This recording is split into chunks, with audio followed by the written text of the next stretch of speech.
Troy Nehls exposed modern-day Democrats in just 5 minutes. As President Clinton stated, we are a nation of immigrants, but we are also a nation of laws. At a House Judiciary Committee hearing, the Texas representative played a clip of a Bill Clinton speech on immigration enforcement, then followed it up with a single line. If you wouldn't have heard President Clinton's voice or seen his face, you would have thought Donald Trump delivered that speech. That's why today we're covering it all, because we're not here to follow parties blindly. We're here for common sense. So if you're an independent thinker, hit the subscribe button and let's kick things off with Troy's clip. Members of this committee, please turn your attention to the video screens. All Americans, not only in the states most heavily affected, but in every place in this country, are rightly disturbed by the large numbers of illegal aliens entering our country.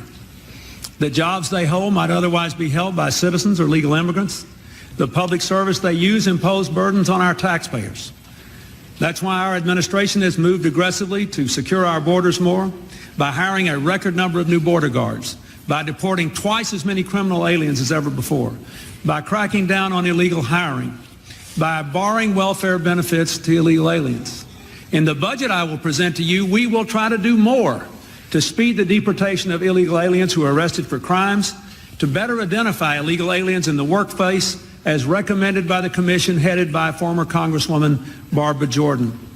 We are a nation of immigrants, but we are also a nation of laws. It is wrong and ultimately self-defeating for a nation of immigrants to permit the kind of abuse of our immigration laws we have seen in recent years, and we must do more to stop it.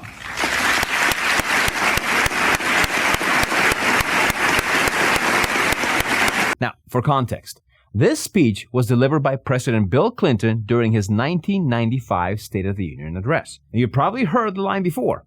We are a nation of immigrants, but we are also a nation of laws. It's been quoted by multiple politicians, most recently by Obama when defending DACA, though in a completely different context than Clinton originally intended. That shift alone proves how dramatically the party's priorities have changed over the years. Another detail worth noting is the reaction it received. In that moment, everyone in the chamber, Democrats and Republicans alike, stood and applauded Bill's words. That kind of bipartisan response feels almost impossible today, where even the simplest statements lead to theatrics, which is something Representative Troy expanded on, saying this. Did you notice the bipartisan support in the chamber? As the video was played, everybody was clapping in that chamber. If I were in Congress in 1995, I would have also stood. Because I wasn't, I stand here today. Other than President Donald J. Trump, the greatest president in my lifetime with the most safest and secure border, I believe President Clinton understood just how important border security is to our nation. But boy, oh boy, have times changed. 28 years later, the left has gone off the rails. They've gone completely nuts. They've done just the opposite of what the leader of the Democrat Party, President Clinton, stood for on border security in 1995. This committee's ranking member, he was in Congress in 1995. I assume he stood. It seemed like the majority, if not all of the entire chamber. Now, here's the thing about career politicians. They stay in office so long, you can literally watch them reverse their own positions.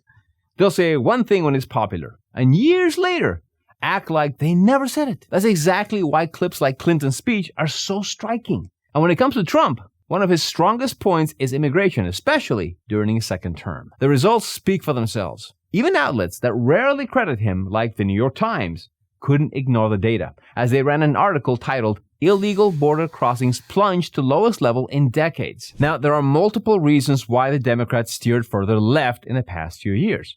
And I'll let Nehls give us the first one. Matter of fact, Mr. Clinton delivered his speech in the third year of his first term.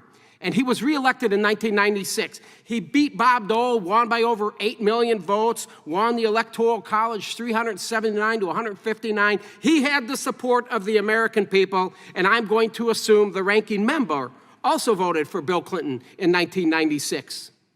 We have two other members, Ms. Jackson and Ms. Lofgren. They were both freshmen at the time. I will assume they stood during that powerful speech as well. And do you know why they supported and voted?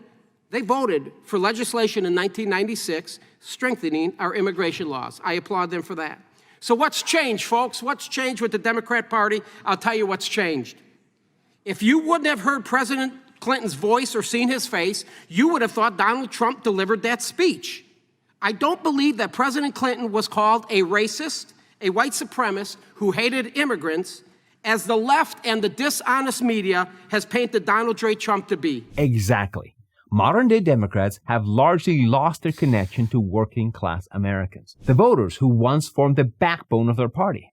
Instead, their base has shifted toward wealthy, highly educated progressives, and that's why every few years a new rising star emerges, each one more radical than the last, pushing policies further away from what most Americans actually want. For instance, look at the contrast between recent administrations. Barack Obama and Joe Biden served as presidents just 4 years apart, yet their approaches to immigration couldn't be more different. Now, Obama enforced immigration laws and deported record numbers of undocumented immigrants. Fast forward to Biden, and he basically had an open border approach where crossings have reached historic highs. That alone contributed to them losing a lot of moderates. But there's much more at stake here, and Representative Troy made sure to lay it all out. This is about votes and elections. I have a report from the Heritage Foundation titled Tracking Movement of Illegal Aliens from NGOs to Interior of the USA. Why do you think NGOs have moved illegal immigrants to 431 of the 435 congressional districts? The truth is, hear me, it's because the Democrats' progressive policies are not acceptable to Americans. Heritage obtained a sampling of approximately 30,000 cell phones that were tracked to NGOs along border states. They tracked approximately 22,000 devices at 20 NGO locations in January 2022. The same devices were later traced to 431 separate U.S. congressional districts, and of the 52 with the highest rate of tracked devices, 71 of them were Republican congressional districts. The report revealed that it's not a coincidence, folks.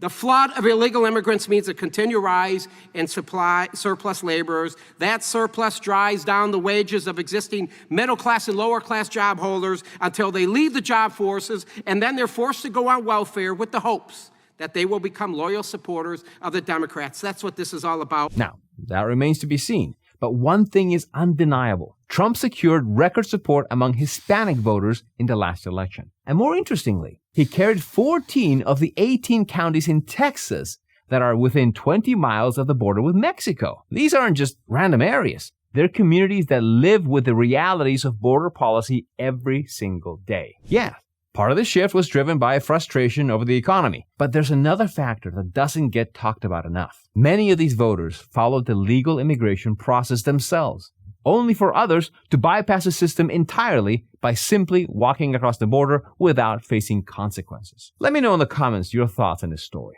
Don't forget to like and subscribe, and remember, keep on thinking.